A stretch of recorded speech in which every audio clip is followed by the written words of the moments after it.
شخص اللہ نے توفیق دی، پیسہ بھی لگایا، وقت بھی لگایا، حرم میں پہنچ بھی گیا، طواف اس طرح شروع کرنے کی بجائے ادھر سے شروع کر رہا ہے، تو قبول ہوگا؟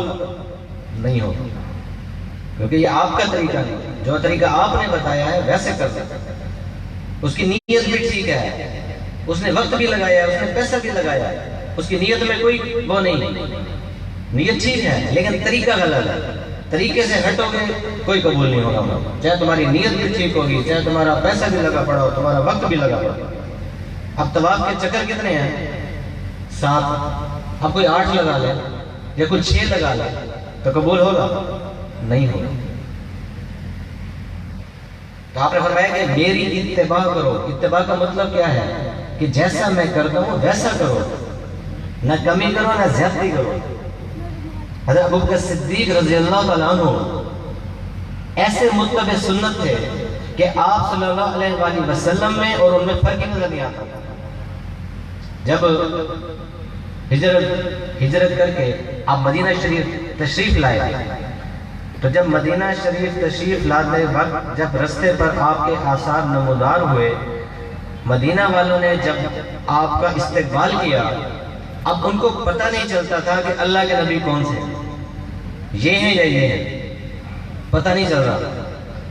اب بعض لوگ حضرت ابوبکر صدیق رضی اللہ تعالیٰ عنہ کو مصافحہ کرتے ہیں، شاہ جی اللہ کے نبی، پتہ چل نہیں چلتا، ایک جیسے، چال ایک جیسی، بیٹھنا ایک جیسا، انداز ایک جیسا، بولنا ایک جیسا، یہ ہے اتباع۔ تو جب کیا ہوا کہ کچھ دیر بعد دھوپ آئی، جب دھوپ آنے لگی تو ابوبکر صدیق رضی اللہ عنہ نے اٹھ کر اوپر سایہ کیا، تو تب پتہ چلا اچھا یہ اللہ کے نبی، یہ ہے اتباع۔ آپ صلی اللہ علیہ وسلم اپنی کچہری میں جب تشریف فرما ہوتے تھے تو باہر سے آنے والا پوچھتا تھا من منکم محمد، آپ میں سے محمد کون ہے؟ اس کی وجہ کیا تھی؟ آپ کو نمایاں ہونا چاہیے تھے، لیکن پتہ نہیں چل رہا۔ صحابہ بھی بیٹھے ہیں، چلو یہاں تو آپ 2 تھے، اب تو صحابہ بھی ساتھ بیٹھے ہیں، 10 20 30 40 50 جو بھی موجود ہیں، آنے والا پوچھ رہا ہے کہ آپ میں سے محمد صلی اللہ علیہ وسلم کون ہے؟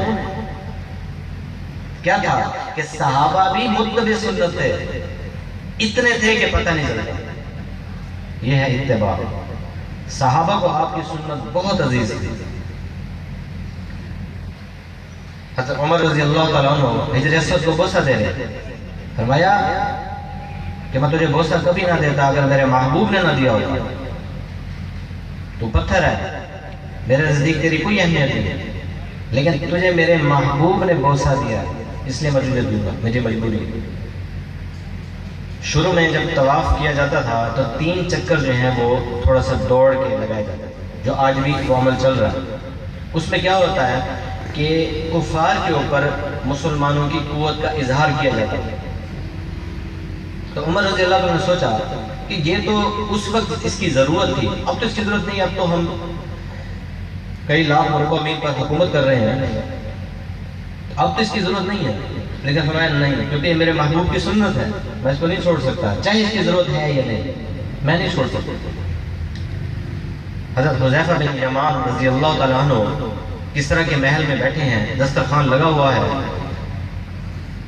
تو جب کھانے کے دوران ایک لقمہ ان کے ہاتھ سے چھوٹ کے گر گیا دسترخوان پر، ان نے اس کو اٹھایا اور کھانے کے لیے منہ میں ڈالا، ساتھ ایک صحابی بیٹھے ہیں، ان نے ایسے کیا، کیا کر رہے ہو؟ تو میں پتہ نہیں کس طرح کے محل میں بیٹھے ہیں، بڑا لوگ ہیں، ایسے نہیں کرو، ہماری کیا عزت رہ جائے گی۔ میں فرمایا اترک سنت رسول اللہ صلی اللہ علیہ وسلم لہؤلاء الحمقى، میں ان احمقوں کی وجہ سے آپ صلی اللہ علیہ وسلم کی سنت چھوڑ دوں، ان احمقوں کی وجہ سے؟ کیسے کس طرح کے سامنے بات ہوتا ہے؟ ان کے نزدیک یہ احمق ہے، یہ بات ہمارے اوپر بھی لاگو ہوتی ہے۔ ہم کچھ سنت پہ عمل کریں تو کچھ لوگ کہتے ہیں نا کیا کر رہے ہو، کبھی داڑھی رکھ رہے ہیں، اللہ توفیق دے دے تو جو ہمارے ساتھ کھیلنے کودنے والے ہوتے ہیں نوجوانوں کے، وہ بڑے حیران ہیں، وہ تم نے داڑھی رکھ لی ہے، تو تم نے داڑھی رکھ لی ہے، مولوی مان گئے ہو۔ یعنی اس کو احساس دلاتے ہیں پتہ اس نے کیا کر لیا. تو وہ بھی یہی سوچے کہ یہ بھی عام ہو گیا بھائی. آپ کی اتباع بہت اہمیت رکھتی ہے. حضرت عبداللہ ابن رواحہ رضی اللہ تعالیٰ عنہ کو آپ نے ایک لشکر کے ساتھ روانہ کیا کہ صبح صبح تم نے لشکر لے کر چلے جانا ہے ایک محاذ پر. تو لشکر تو سارا روانہ ہو گیا, آپ رک گئے کہ جمعہ کا دن ہے, آپ صلی اللہ علیہ وسلم کے پیچھے جمعہ پڑھ لوں گا اور سواری میری ویسے تیز ہے میں ان کے ساتھ شامل بھی ہو جاؤں گا, آپ کے ساتھ جمعہ بھی مل جائے گا. تو جب جمعے کے وقت آپ نے دیکھا میں عبداللہ تو گئے نہیں کہ حضرت جمعہ کا دن تھا, میں نے کہا آپ کے پیچھے جمعہ پڑھ لوں گا. آپ صلی اللہ علیہ وسلم نے فرمایا کہ عبداللہ جو اس وقت چلے گئے ہیں نا تم ساری زندگی بھی صدقہ خیرات کرتے رہو, ان کے ثواب تو نہیں پہنچ سکتے. جو صبح چلے گئے نیت بھی اچھی تھی, آپ کے پیچھے نماز پڑھنے کا ارادہ تھا, جمعہ تھا, لیکن آپ کا جو حکم ہو گیا کہ صبح چلے جاؤ اور وہ نہیں گئے, جو چلے گئے وہ ثواب کو پا گئے. آپ کی اتباع بہت اہمیت رکھتی ہے, آج کے وقت بھی ویسے ہی اہمیت رکھتی ہے جیسے صحابہ کی طرح میں. آپ کی ایک ایک ادا پہ صحابہ مر مٹتے تھے, ایک ایک ادا پہ. ایک صحابی ہیں حبشی ہیں, حبشیوں کا آپ نے دیکھا ہوگا ان کے بال گنگریالے ہوتے ہیں, ان میں مانگ نہیں نکل سکتی. تو ایک صحابی آپ کو دیکھتے تھے, آپ کی مانگ کو دیکھتے تھے. آپ صلی اللہ علیہ وسلم کی مانگ خود کو خود نکلتی تھی, آپ بال ایسے پیچھے کرتے تھے, آپ کی مانگ نکل آتی تھی, نکالتے نہیں تھے نکل آتا. تو وہ صحابی دیکھتے ہیں ہر حبشی کہ میرے محبوب کی مانگ ہے میری نہیں ہے. تو کیا کیا, بڑی کوشش کی مانگ نکالنے کی, مانگ نہیں نکلتی. آخر ایک دن جوش سے جذبے میں آئے, ایک سیخ گرم کی اور سیدھی ایسے پھر.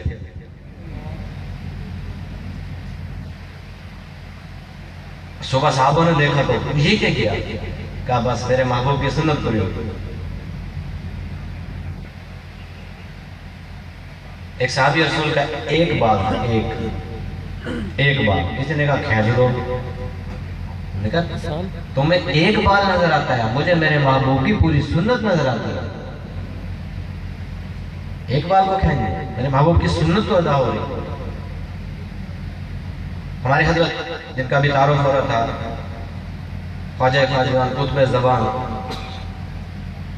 حضرت فضل علی قریشی رحمۃ اللہ علیہ نور اللہ برکتہ ہو, ایک دفعہ صبح کی نماز کے لیے تشریف لائے تو اپنے ساتھیوں کو جمع کیا, فرمایا کہ رات میرے پیٹ میں درد اٹھا, اتنا درد اٹھا کہ میں لوٹ پوٹ ہونے لگے. تو کچھ دیر بعد پھر میری ریح خارج ہو گئی, تو میرے درد میں افاقہ ہو گیا. یہ تو ہے میری حیثیت, یہ میری حیثیت کہ ریح خارج کرنے میں بھی میں محتاج ہوں. اور ایسا بندہ بڑی بات کرے گا کبھی, جس کی حالت یہ ہو, وہ کبھی بڑی بات کرے گا, کبھی بڑا بول لے گا نہیں. انہوں نے کہا سنو, رات آپ صلی اللہ علیہ وآلہ وسلم میرے خواب میں آئے, آپ نے فرمایا قریشی جو جماعتوں نے تیار کی ہے ایسی متبع سنت جماعت پوری دھرتی پہ نہیں جو تو نے تیار کیا. پہلے اپنی نفی کی کہ میں بڑا بول نہیں بولتا, لیکن آپ نے فرمایا کہ جو تو نے جماعت تیار کی ایسی متبع جماعت پوری دھرتی پر نہیں. ان حضرات کے اکثر آپ نام سنتے رہتے ہوں گے جو جماعت میں شامل تھے. تو میرے بھائی کو سنت کی بڑی اہمیت ہے. آپ نے فرمایا سخت بات بھی ہو جاتی ہے, کل امت معافی الا المجاہرین, میری تمام امت کو معافی ہے, صرف جاہر ظاہری یعنی ظاہری گناہ کرنے والے ان کو معافی نہیں ہے. ظاہری گناہ کرنے والے, ظاہری گناہ کون سا ہے؟ ایک گناہ وہ ہے کہ جو چھپ کے کیا جاتا ہے, جو کسی کو نہیں پتا, اللہ تو دیکھتا ہے لیکن انسانوں سے چھپے رہتے ہیں. ایک وہ گناہ ہے جو سب کے سامنے ہو رہا ہے, ہر وقت ہو رہا ہے, وہ ہے میرے پیارے محبوب صلی اللہ علیہ وسلم کی سنت کو کٹوانا.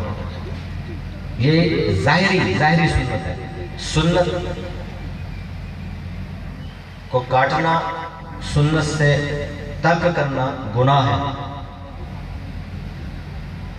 آپ نے فرمایا کہ ان کو معافی نہیں ہے، باقی سب کو معافی ہے جو ظاہری گناہ کرتے ہیں. آپ نے دیکھا ہوگا بلکہ سنا ہوگا کئی دفعہ کہ جو حافظ ہیں ان کو اللہ پاک اتنی مقام دیتے ہیں کہ قیامت والے دن 10 بندوں کی شفاعت کا ذریعہ بنیں گے. یہ حافظ کس کی شفاعت کریں گے؟ شفاعت اس کی کریں گے جو ان سے محبت رکھتا ہوگا.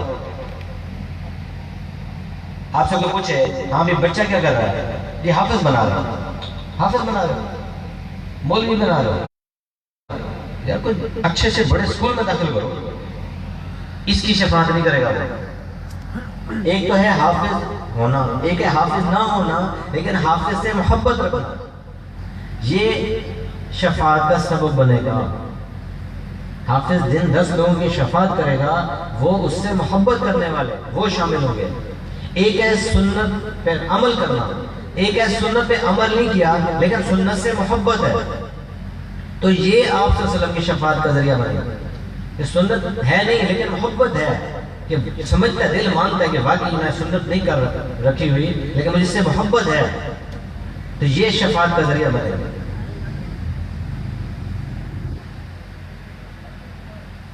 تو سنت کی اہمیت کو دل میں جانیں کہ کچھ ہو جائے آپ کی سنت نہ چھوٹے. دنیا کچھ کہہ دے، دیکھیں کئی ہماری رسومات چل پڑی ہیں جو سنت سے ہٹ گئی ہیں. سنت ٹوٹتی ہے تو ٹوٹ جائے، رسم نہ ٹوٹے.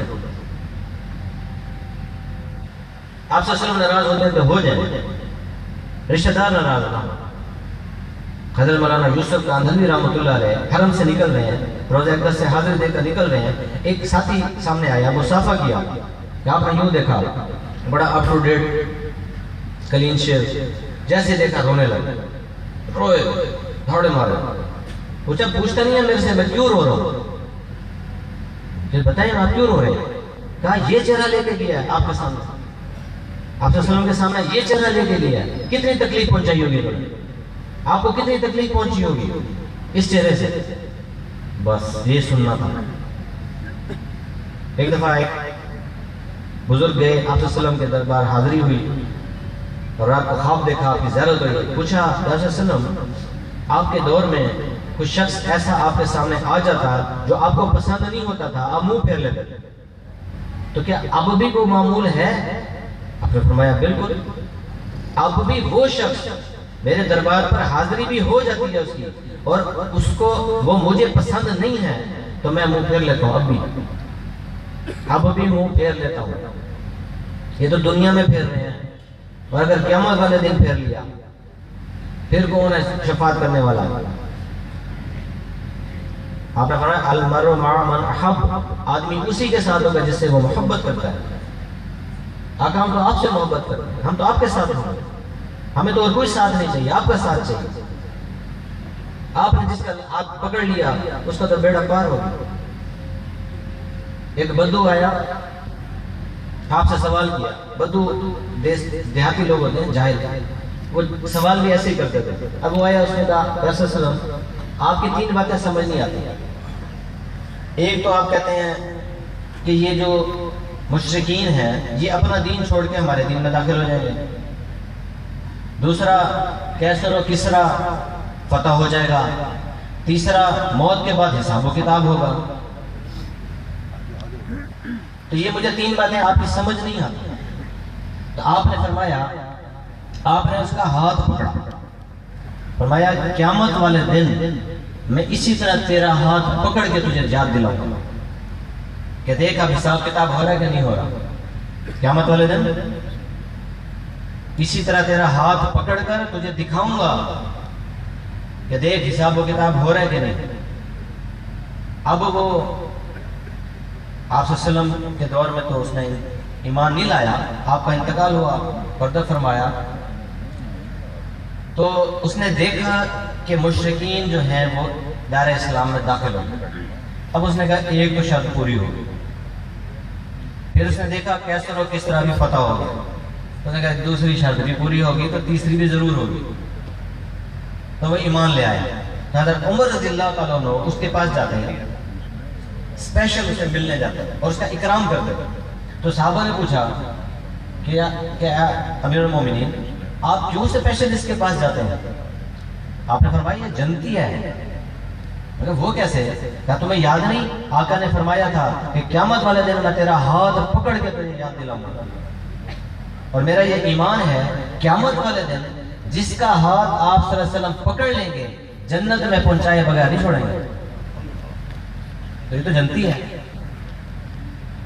تو آپ نے اور میں نے بھی تو آپ صلی اللہ علیہ وسلم کا سامنا کرنا ہے قیامت والے دن.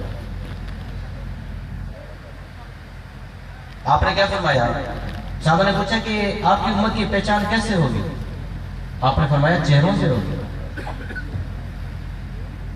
لکھا ہوا ہے کہ لوگ کہیں گے یہ کون آ رہے ہیں، یہ چمکتے چہرے والے کون ہیں؟ لگتا ہے انبیاء آ رہے ہیں. کہا جائے گا نہیں، پیارے محبوب کی امت آ رہی ہے. انبیاء نہیں ہے، پیارے محبوب کی امت آ رہی ہے. چمکتے چہرے، تو چہروں کو چمکانا ہے تو دنیا میں چمکائیں گے. جب دنیا میں چمکیں گے آخرت میں بھی چمک رہے ہوں گے. محبوب کی سنت، اس کی برکت سے بہت کچھ اللہ پاک عطا فرماتے ہیں. اس ایک سنت کو زندہ کر دیں. یہ وہ سنت ہے کہ اس کا ثواب 24 گھنٹے آپ کے نام اعمال میں لکھا جا رہا ہے. یہ وہ واحد سنت.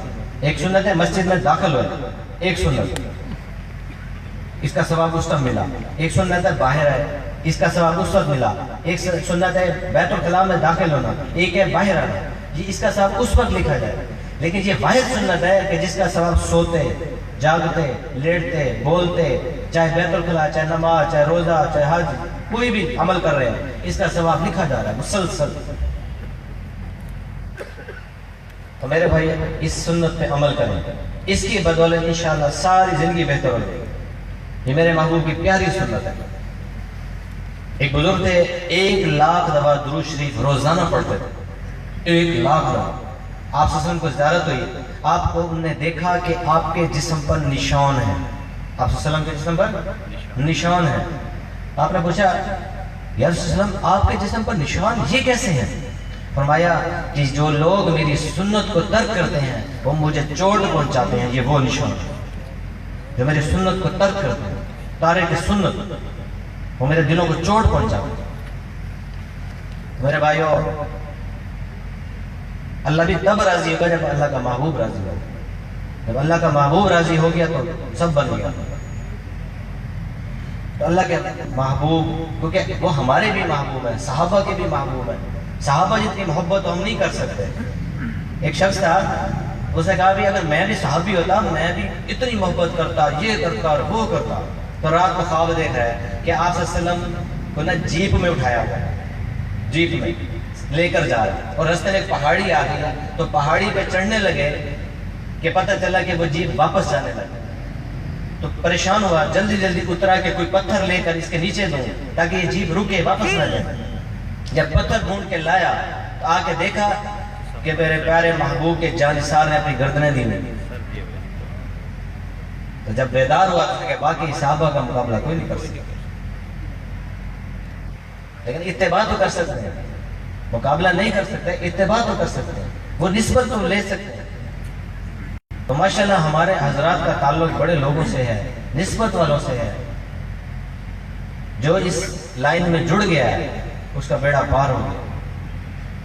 تو بزرگوں سے بھی تعلق جوڑیں تاکہ وہ آپ کو متبع سنت بنا. حضرت جنید بغدادی رحمۃ اللہ علیہ کے پاس ایک شخص 10 سال گزارے، بڑی خدمت کی. 10 سال بعد کہا جی مجھے جی اجازت چاہیے. کیوں؟ کہ میں نے تو 10 سال میں ایک کرامت بھی نہیں دیکھی. آپ میں کہتے لوگ اللہ والے بزرگ ہوں گے، آپ کوئی کرامتیں ہوں گی، آپ نے تو ایک کرامت بھی نہیں دیکھی، مجھے اجازت ہے. انہوں نے کہا اچھا ایک پہلے یہ بتا کہ ان 10 سالوں میں تو نے میرا کوئی خلاف سنت کام دیکھا نہیں؟ کہا اس سے بڑی کرامت اور کیا؟ کہ 10 سال بھی تو نے مجھے آزمایا، تو میرے ساتھ رہا، لیکن خلاف سنت تو نے میرا کوئی کام نہیں دیکھا. سب سے بڑی کرامت تو یہی ہے. تو میرے بھائیو سنت پہ عمل کریں، اپنے ہمارے محبوب صلی اللہ علیہ وسلم کے مزید دکھ نہ دیں، کیونکہ وہ میری بھی شفاعت کا ذریعہ ہے، وہ آپ کی بھی شفاعت کا ذریعہ ہے. کوئی کتنا بڑا بزرگ بن جائے آپ کی شفاعت کا حقدار ہے. تو اللہ پاک سے دعا ہے اللہ پاک ہمیں سنت پر عمل کرنے کی توفیق عطا فرمائے اور قیامت والے دن آپ صلی اللہ علیہ وسلم کی شفاعت نصیب عطا فرمائے. وآخر دعوانا الحمدللہ رب العالمین.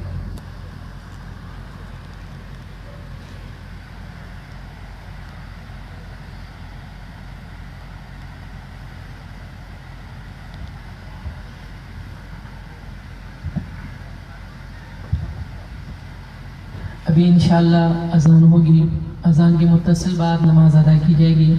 انشاءاللہ ہماری تیسری نشست عشاء نماز کے بعد ہوگی.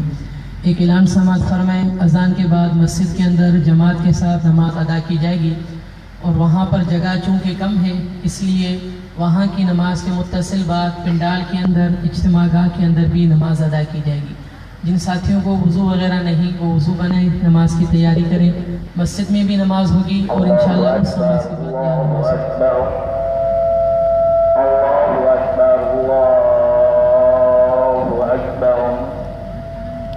أشهد أن لا إله